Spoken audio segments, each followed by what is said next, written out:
Ով է ստիպում, որ Բաքվից հայ գերիները ուղերձներ հղեն Ստեփանակերտում դպրոցի շենքերից մեկի մի հատվածը քանդվել է, չեք գուշակի թե ինչու։ Փաշինյանը կարող է հայտնվել Ռուսաստանի սև ցուցակում, սպառնում են անգամ երկիր նրա մուտքն արգելել։ Ինչու Երևանից հնչող երթումներին չեն հավատում Մոսկվայում։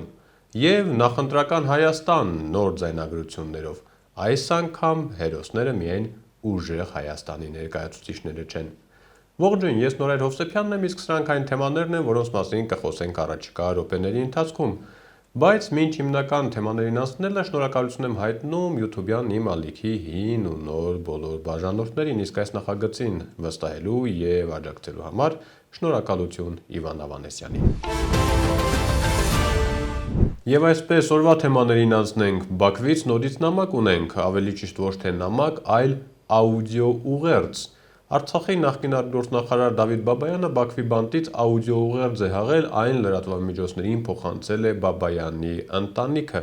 Հայ գերիները որոշել են դիմել միջազգային դատարան։ Թանկագին հայրենակիցներ,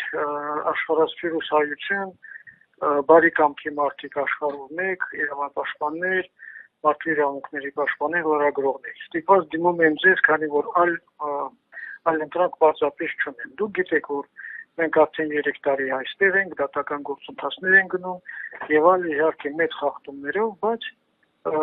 վերջի այդ խախտումներին գումարվել է եւս մեկը։ Անհետացել են իմ այստեղ ուրեմն վերաքննիչ դատարան ուղղված նամակ բողոքներից, որպեսզի նաեւ վերաքննիչ դատարանում վերանայվի այս գործը։ Իսկ մենք դուք գիտեք, որ ուզում ենք դիմենք միջազգային դատարան։ Բացի դրանից մեկուսարանից տեղափոխվելու ժամանակ ապրիլի 21-ի մեկուսարանից բանտ արգրավել է նաեւ իմ վերջի ելույթը ուրեմն առաջին ատյանի դատարանում դեկտեմբերի 19-ին 2025 թվականին։ Սա նույնպես ոչ այլ ինչ է, քան քայլ ոչնչացնելու բոլոր քննադատական ուրեմն ելույթներ։ Հետևաբար խնդրում եմ բոլորդ սա ընդունեք որպես տեղեկություն միջազգային դատարանի որպես ի վարույթ, իսկ միջազգային հանրությանը ի գիտություն, որովհետև մենք ուզում ենք իսկապես դիմենք միջազգային դատարան եւ այստեղ միայն այդ դրանով է հնարավոր այդ հարցը կարգավորել։ Հետևաբար կոչ եմ անում բոլորիդ օգնել մեզ այս ուղղությամբ համայն հայությանը եւ բարի կամքի մարդկանց։ Ես անում եմ անուն արդարության, ժողովրդավարության, մարդու իրավունքների պաշտպանության, անուն իսկական խաղաղության։ Պարոն Բաբայանի աուդիո ուղերձը բավական երկար է, այնպես որ կարող ենք մի քանի դրվագի առանձին անդրադառնալ։ Արցախի նախկին արտգործնախարարի գնահատականը հստակ է, Բաքվում կայացածը ոչ թե դատավարություն էր, այլ էթնոքաղաքական վենդետա, ասել է Բաբայանը, ընդ որում այդ վենդետայի ընթացքում Բաքվում երբեմն անգամ զավեշտալի ծայրահեղությունների մեջ են ընկնում։ Պարզվում է Դավիթ Բաբայանին փորձել են մեղադրել այս անգամ 1990-ականների պատերազմին մասնակցելու ադրբեջանցիներին տանջամահ անելու համար, անգամ վկաներ են գտել, հավատացեք, մի խոսքով ավելի լավ է լսեք։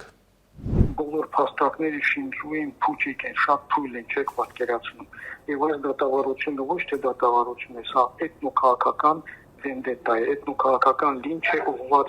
մեր ժողովրդի անցյալին, ներկայի եւ ապագայի։ Այնքան էին շատ այդ չարաշահումները, այդ խախտումները, որ նույնիսկ որոշ փաստաբաններ դրա մասին նշել են, հայտնելով, որ ժամանակը կգա իրենց համար ամոթ կլինի այդ բոլոր ուրեմն խախտումների համար։ Այնուհետև շատ հետաքրքիր է այսպես կոչված վկանների բարձաբանումները։ Մի վկա, որ ինձ առաջինը ճանաչեց ճակետներում, դա այն էր, որ նա ինձ ասեց, որ դու Վիտալի Բալասանյանն ես, քեզ լավ հիշում եմ, ծեծում էր ինձ, խոշտանգում էր, այնուհետև բոլորը ասեցին, որ նա այլ մարդ է, բայց սա չէր հանգստանում։ Իմ ուրեմն պաշտպանս ասեց, որ նա ինքը չի, սա իրեն անպատվեց հայ համարից, հետո տեսավ, որ իրավիճակը բարձրացել է, սկսեց ինչ-որ սիմուլյանտություն անել։ Մյուսը, որ ինձ ճանաչեց էլի ճակետներում, մի մարդ է, որ ասում է, որ ես իրեն խոշտանգում էի 1994 թվականի ձմռան։ Եվ ասում է, չես փոխվել առհասարակ, հասակը 2 մետր նույնն է, ուրեմն ոսկե գույն մորուքով, բեխերով եւ մազերով ոչ մի ձևով չես փոխվել։ Դա էլ ասում է, որ իրեն մատնանշելով մեզ ծեծում էինք դաշնաձևով 93-92 թվականին, կախել էինք գլուխը դեպի ներքև, 7 օր պահել ենք այդ իրավիճակում, ծեծում էինք երկաթի ձողերով, ինչ-որ փայտերով։ Ես հարցնում եմ, ասում եմ, նույնիսկ չղջիկները, որոնք մեկ միլիոն տարի կամ միլիոնավոր տարիներ էվոլյուցիա են անցել, չեն կարող ամբողջ օրը 7 օր իրար հետևից կախված մնալ։ Ո՞նց է դու կախված մնացել։ Հասկանում եք, նման բաները նորմալ դատարանում պետք է առնվազն 3 ուրեմն պատասխան տրվի դրանց։ Կամ այդ մարդիկ պետք է ներողություն խնդրեն, կամ նրանց նկատմամբ պետք է փոխհակամություն անել բժշկական միգուցե ինչ-որ խնդիրներ ունեն, կամ պետք է որպես զրպարտություն համարեն եւ դատի տան։ Բաքվում գտնվող հայ գերիների կողմից հնչեցվող ուղերձների թեման ինքնին հետաքրքիր երանգներ է ստանում։ Սկսենք նրանից, որ այսօր փաստացի ոչ մի միջազգային կառույց Ադրբեջանում էլ պաշտոնապես ներգրավված չէ հայ գերիների հարցերի մեջ։ Ադրբեջանում Կարմիր խաչի միջազգային կոմիտեի գրասենյակի փակումից հետո, իսկ դա ամիսներ առաջ էր, հայ գերիների ու հայ հասարակության միջև միակ միջնորդը մնացել է պաշտոնական Բաքուն, այսինքն այն, ինչ այսօր մենք ստանում ենք Բաքվում գտնվող մեր հայրենակիցներից, բազմակի անգամ ստուգված, վերստուգված է Բաքվի կողմից։ Այդ դեպքում ինչու է Բաքուն շահագրգռված, որ այդ ուղերձները հնչեն եւ այդ ուղերձները հնչեն այսօր։ Եվ Դավիթ Բաբայանի, եւ ավելի վաղ մեզ ասած Դավիթ Իշխանյանի, եւ դրանից առաջ բազմիցս մեզ ասած Ռուբեն Վարդանյանի ուղերձներում կան Բաքվին հղված որոշակի քննադատական խոսքեր։ Հիմա մտածում եք Բաքվում հայերեն հասկացող մարդ չկա ու չգիտեն, թե այդ աուդիո ուղերձներում ինչ են ասում մեր հայրենակիցները։ Կարծում եմ գիտեն, իսկ ինչու են ուզում, որ դա հնչի։ Դա ավելի լուրջ հարց է, ավելի լուրջ մտածելու թեմա է, բայց մենք կարծում եմ դրա ոչ ժամանակը ունենք, ոչ էլ ցանկությունը։ Համենայն դեպս կարող ենք վստահ լինել, որ հայերի հանդեպ Բաքվի քաղաքականությունը բնավել չի փոխվել։ Որ հայերի հանդեպ Ադրբեջանի քաղաքականությունը չի փոխվել, հերթական անգամ համոզվեցինք վերջերս։ Ստեփանակերտի դպրոցներից մեկն է վանդալիզմի զոհ դարձել, քանդվել է համար 7 դպրոցի շենքի այն հատվածը, որը հայկական ճարտարապետության տեսանելի տարր ուներ։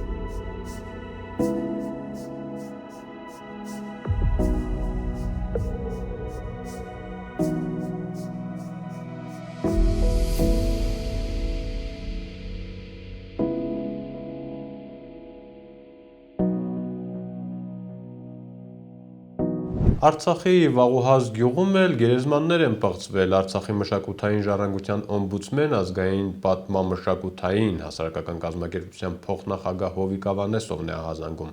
Սա սովորական վանդալիզմ չէ, այլ էթնիկ ատելության վրա հիմնված կանխամտածված գործողություն, գրել է Հովիկ Ավանեսովը։ Փաշինյանին Մոսկվայից սպառնում են սև ցուցակ գցել։ Այո, այս օրերին Հայաստանը ուղերձներ է ստանում ոչ միայն Բաքվից, այլև Մոսկվայից, ընդ որում ոչ այնքան հաճելի։ Իսկ գլխավոր կոմունիստը բաց տեքստով պահանջում է արգելել Փաշինյանի մուտքը Ռուսաստան։ Փաշինյանը նվաստացրել եւ վիրավորել է Ռուսաստանի Դաշնությանը, պնդում են, որպեսզի այդ գործիչը այլևս չհայտնվի Մոսկվայում, ասել է Ռուսաստանի Դաշնության Կոմկուսի առաջնորդ Գենադի Զյուգանովը։ Все мог представить, кроме того, что из Еревана зазвучат голоса с угрозой обстреливать Красную площадь. Этот недоношенный, не поймешь, кто он, даже самый выступает с призывом расстреливать тех, кто находится на Красной площади, не сообразуясь ни с чем. То, что и облизали, обнимали натовцы, меня это не удивляет. Но если вы начинаете бояться того, кто из себя ничего не представляет как политик, если вы не в состоянии обуздать 3 руководителей Франции, Германии и Англии, у которых личный авторитет меньше 20%, тогда возникает вопрос, почему они позволяют это в Ереване и почему Пашиняна принимают в Москве. Я настаиваю на том, чтобы больше этот деятель, как бы за него ни проголосовали, больше не появлялся в нашей столице. Больше унижения и оскорбления, чем он нанес всем нам перед накануне великого праздника, трудно себе представить. Զյուգանովի հայտարարության մեջ մի դրվագ առանձնապես հիշարժան է, այն է Փաշինյանի մուտքը արգելել անկախ այն բանից, թե Հայաստանի բնակչության քանի տոկոսը կքվեարկի նրա օգտին։ Մտածել, թե գլխավոր կոմունիստը ասում է իր կարծիքը, միամտություն կլինի, թե ով պետք է լինի ռուսական խորհրդարանում եւ ինչ պետք է ասի յուրաքանչյուրը, ըստ էության որոշում է մեկ մարդ եւ այդ մեկ մարդը մայիսի 9-ին կոչ էր արել Հայաստանում հանրաքվե անցկացնել դեպի Եվրոպա շարժվելուց առաջ։ Երևանից բոլոր հնարավոր մակարդակներով հավաստիացումներ են հնչում, որ Հայաստանը Ռուսաստանի հետ հարաբերությունները փչացնելու ոչ ցանկություն ունի եւ ոչ էլ նպատակ։ Ամենաթարմ հավաստիացումների հեղինակը արտգործնախարար Արարատ Միրզոյանն էր։ Եթե շատ մեղմ արտահայտվեն, մեզ շատ հարգալից, այդ մեղադրանքները, թե մենք փչացրել ենք հարաբերությունները, առնվազն արդար չեն եւ անհիմն են։ Մենք հավատացեք բոլոր ջանքերը գործադրել ենք եւ գործադրում ենք եւ ապագայում էլ գործադրելու ենք, որպեսզի Ռուսաստանի Դաշնության հետ ունենանք նորմալ գործընկերային առողջ հարաբերություններ եւ այդպես էլ լինելու է։ Սա չի նշանակում, որ մենք իհարկե, որ մեր արտաքին քաղաքականությունը պետք է կենտրոնացած լինի միայն այդ ուղղությամբ, մենք հանրայինել ենք, հանրահռչակել ենք մեր մոտեցումը, բալանսավորման եւ բալանսավորված արտաքին քաղաքականություն, մենք ուզում ենք այո դիվերսիֆիկացնել բազմաթիվ բաներ, այդ թվում եւ տնտեսական կապեր, այդ թվում եւ չգիտեմ քաղաքական հարթությունը եւ այլն։ Սա մեկը մյուսի հաշվին չի անշուշտ, մենք շարունակելու ենք միտվածներ, մեր քաղաքականությունը շարունակելու է միտվածներ Ռուսաստանի հետ գործընկերային նորմալ առողջ հարաբերությունների կառուցումը։ Մոսկվայում չեն հավատում հայաստանյան իշխանությունների հավաստիացումներին եւ դա չեն էլ թաքցնում։ Այսօր արդեն պաշտոնապես Ռուսաստանի Դաշնության քաղաքացիների ձերբակալման բարձր ռիսկ ունեցող երկրների թվին է դասվում նաեւ Հայաստանը։ Այդ մասին հայտարարել է Ռուսաստանի արտգործնախարարությունը իր քաղաքացիներին խորհուրդ տալով արտերկիր մեկնելիս այդ ռիսկերը հաշվի առնել։ Այս օրերին Ռուսաստանից արտաքին աշխարհին հասած ամենատպավորիչ կադրերը Սարմատի փորձարկումներին են վերաբերում։ Ռուսական միջմայրցամաքային բալիստիկ հրթիռը 4 անգամ հզոր է արևմտյան անալոգներից, վստահեցնում են ռուսական պաշտոնական աղբյուրները։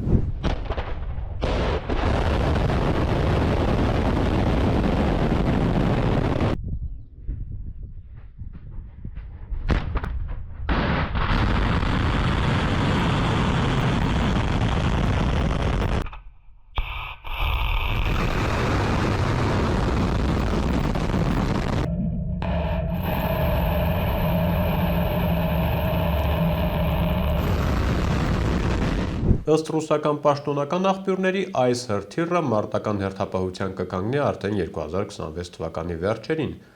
Ուր կթռչի առաջին Սարմատը դժվար է գուշակել, կարծում եմ ոչ Հայաստան եւ կարծում եմ այս կադրերը ուղերձ չէին Հայաստանին։ Ռուսաստանը Հայաստանում ազդեցության այնքան լծակներ ունի, որ դժվար թե հարցը Սարմատին հասնի, իսկ այդ ազդեցության լծակների թվում անկասկած կարող ենք դիտարկել նաեւ հունիսին սպասվող հայաստանյան ընտրությունները։ Հայաստանյան ընտրությունների հարցում ամենալավ նորությունները Մարդու իրավունքների պաշտպանն ունի։ Անահիտ Մանասյանը կարծում է, որ ատելության խոսքը պակասել է։ Ճիշտ է, մի քիչ, բայց պակասել է։ Մեր հիմնական գործառույթը ատելության խոսքի կանխարգելմանն է, վերաբերում այս ոլորտում հատուկ մի քանի հայտարարություններ ենք արել։ Ես կուզենամ նշել, որ չի ասի, որ այդ խոսքի տեսակները բացառվել են ընդհանուր խոսույթից, բայց երբ որ ընդհանուր դաշտն ենք մշտադիտարկում, առնվազն ատելության խոսքի տեսակների տարածելիության առումով մի փոքր ավելի քչացել են, եւ ես կարծում եմ, որ դրանում կարևոր դերակատարություն է ունեցել թե մեր, թե մի շարք այլ դերակատարների, այդ թվում ակտիվ հրապարակային խոսքը հակազդեցության այս հարցերի հետ կապված, բայց ես կոչ եմ անում նորից հորդորում եմ ուղղակի չօգտագործել քաղաքական գործիչներին, որովհետև դարձյալ հատուկ կրկնում եմ, նույնիսկ եթե օրենքի տեսանկյունից դա պատժելի չէ, դա ընդհանուր միջավայրի վրա շատ մեծ ազդեցություն է ունենում։ Մանասյանի գնահատականը կարող ենք ավելի շատ բարեմաղթանք համարել, իրականում ատելության խոսքը շարունակում է մնալ, այն կա թե իշխանության, թե ընդդիմության բառապաշարում, ընդ որում այդ խոսքից որպես անմեղ մեղավորներ բավական մեծ բաժին ստանում են նաև արցախցիները։ Այնպես որ իհարկե կարելի է ասել, որ ատելության խոսքը պակասել է, բայց դրանից ատելության խոսքը մեր կյանքում դժվար թե պակասի։ Էլինչ ընտրություն առանց ընտրակաշարքի թեմայի, արդեն սիրած սերիալի պես ամեն օր անհամբեր սպասում ենք հակակոռուպցիոնի ձայնագրություններին ու ամեն անգամ էլ հուսախաբ չենք լինում։ Դե պատվավոր առաջին հորիզոնականում, եթե չեմ սխալվում, շարունակում է մնալ ուժեղ Հայաստանը, էլի թարմ ձայնագրություններ են տարածվել։ Ախպեր բացում էր անցի 28-ին փոխանցում ինչու։ Արա դու ախպեր ես մի դերո ջան հորս սարը ընկե դունձի թազա բաներ ես ասում որ ես առաջին ոնց կասեմ 28-ին են փոխանցում եթե հորս սարը մինչև ամսի 3-4-ն ախպեր։ Նա մինչև ամսի 5-ը ախպեր հորս սարը հանգիստ էլի կտամ կարող է շուտ է տամ հորս սարը։ Շուտ ասա ախպերանը հանգիստ է մարը գտնում հարցը չեմ կարող։ Չէ մինչև 5-ը կյանք չեմ կտամ էլի ձևը շատ է տալու գտել շատ կտամ բրատս։ Բայց հավրա ախպերս հաստատ կտամ։ Արա ախպեր որտեղ ես ամիս չեն քցե։ Այս անձանը մեն տալու։ Եկյատ կվեց գտնում Ամերիկա։ Յանք մինչև 3-4-ը փոխանցելու են հորս սարը գրգելու եմ 100։ Արա հերիկա որ թողնես կարաս է։ Արա շանթիտ ներնեմ հորս սարը էլի 10-ով կե կանդե անելու բաներ կա ախպեր հորս սարը այդ շտաբը բան չի ախպեր ձրի չենք պահում հորս սարը։ Կյանք ասել եմ ամեն ամիս 100-ով տալու եմ 7-ը տալիս եմ ընկեր։ Հորս սարը մի հատ շուտ ուրիշ փող տնի հորս սարը մի հատ 100 էլ հաստատ կտամ Եղո ջան, դա հաստատ։ Մեծ 100 ընկեր մինչև հորս սարը 3-4-ն են փոխանցում ընկեր հորս սարը այն անդու հետում անդուին էլ է փոխանցում հորս սարը ընկեր այն որ մենք ենք պատժ կարան այդ 200,000 գրեֆ են կարևոր Արդեն որոշել էի զարմանքս հայտնել, որ ընտրակաշարքի թեմայով միայն ուժեղ Հայաստանի ներկայացուցիչների անուններն են շրջանառվում։ Միթե Հայաստանում միայն քաղաքական այս ուժն է որոշել փողի զորությանը ապավինել, բայց պարզվում է ոչ հակակոռուպցիոնի նոր ձայնագրությունները այս մտավախությունը սփարատեցին։ Հայաստանի Հանրապետության հակակոռուպցիոն կոմիտեն ընտրակաշարքի վերաբերյալ հերթական ձայնագրությունն է տարածել, այս անգամ այն վերաբերում է Հայաստան դաշինքին։ Հակակոռուպցիոն կոմիտեի ծառայողների կողմից իրականացված միջոցառումների արդյունքում փաստական տվյալներ են ստացվել այն մասին, որ Հայաստան կուսակցությունների դաշինքի աջակից եւ նույն դաշինքի սպիտակ բնակավայրում գործող գրասենյակի ղեկավարը Հայաստանի Հանրապետության նախագահի ազգային ժողովի հերթական ընտրությունները նշանակելու մասին հրամանագրի 2026 թվականի փետրվարի 7-ին ուժի մեջ մտնելուց հետո բարեգործություն իրականացնելու օրենսդրական արգելքի պայմաններում ընտրող հանդիսացող Լոռու մարզի բնակչին անհատույց տրամադրել է դրամական միջոց։ Բացի այդ, այլ անձանց հետ խոչընդոտել է նույն մարզի բնակչի ընտրական իրավունքի ազատ իրականացմանը, որը դրսևորվել է վերջինիս նկատմամբ բռնություն գործադրելու սպառնալիքով։ Ախու բանը մոդտա։ Չէ, բախելի թողել իսա կրկացանկելա։ դու բանս գյուղ շտին կթող։ Բանի մի բանկ է Ընտրեկն է կանախվել։ Հետո Այդ ինչ կա այստեղին ախպեր։ հետո ինչ է։ Սով նորմալ է։ Կամ կասեմ։ Եվ շատ կթողած։ Ելում է թանտենա։ Բաչաղան ով ունենք։ Բաչաղան արամակա տենակում է շուտ տալի էլի։ Բաչոին, գեղապետին համարը կա են դրա։ Դե գեոչին ասում կտա այդ համարը։ Դա եթե չէ, բանը կգեք նորայր նաստրը։ ասում։ Դե գուզետ նաստրապան անի։ Եղուն կտամենավաց 15 բեյ։ Լավ հիգետ ծերս կգիտա, Հիմա մնում է միայն զարմանալ, թե այսքան հրապարակումներից հետո ընտրակաշարքի գործերում ենթադրյալ ներգրավվածները ինչու են շարունակում գրեթե առանց թաքցնելու հեռախոսով քննարկել այդ թեմաները։ Չէ, իսկապես, այ մարդ խոսում եք, լսում են, բռնում են, կարծես թե տրամաբանությունը շատ պարզ է։ Եթե նպատակը հնարավորինս շատ բանտարկված մարդ ունենալը չէ, ապա դժվարանում եմ այլ տարբերակ մտածել։ Իդեպ, նախկինում նախատեսված ու այսօր գործող պատիժը ընտրակաշառք տալու եւ վերցնելու համար կարող է ավելի խստացվել ՔՊ-ի մի շարք պատգամավորների կողմից, նոր օրենսդրական նախաձեռնություն է դրվում շրջանառության մեջ, հայտնել է Ալեն Սիմոնյանը։ Արագ մի բան ասեմ, իմ եւ պատգամավորներ Արուսակ Ջուլհակյանի, Ալխազ Ղազարյանի եւ Վահագն Ալեքսանյանի կողմից նոր օրենսդրական նախաձեռնություն է դրվում շրջանառության մեջ, որով նախկինում նախատեսված պատիժը ընտրակաշառք տալու եւ վերցնելու համար կփոխվի։ Նախկինում նախատեսված պատիժը մինչև 8 տարի ընտրակաշառք տալու համար կփոխարինվի մինչև 10 տարի ազատազրկմամբ։ Նախկինում նախատեսված ընտրակաշառք վերցնելը, որի համար նախատեսված էր պատիժ մինչև 7 տարի, կփոխարինվի մինչև 9 տարի ազատազրկմամբ։ Հիմա գնացեք մտածեք, արդյոք արժի 100 կամ 200,000 դրամի հեռուստացույցի, շալվարի, քյաբաբի դիմաց գնալ եւ բավականին երկար ժամանակ անցկացնել ուղիղ աշխատանքային գաղութում, ունենալ դատվածություն եւ մտնել այս ամենի մեջ եւ նաեւ հարվածի տակ դնել մեր պետականությունը, մեր անկախությունը, մեր ինքնուրույն որոշում կայացնելու փաստը։ Իսկ այն մարդկանց, ովքեր որ միջև այս պահը ներքաշվել են դրա մեջ, ես անկեղծ չեմ նախանձում։ Դե, եթե իշխող քաղաքական ուժը որոշել է ավելի խստացնել ընտրակաշառքի դեմ պայքարը, այն էլ այս ընտրական թոհուբոհի մեջ, ուրեմն ընտրակաշառքի թեման շատ ավելի լուրջ է, քան կարող ենք պատկերացնել եւ կարող է իսկապես ինչ-որ բան փոխել առաջիկա ընտրությունների ընթացքում։ Այնպես որ ամուր եղեք ու մի քիչ էլ զգույշ, կհանդիպենք։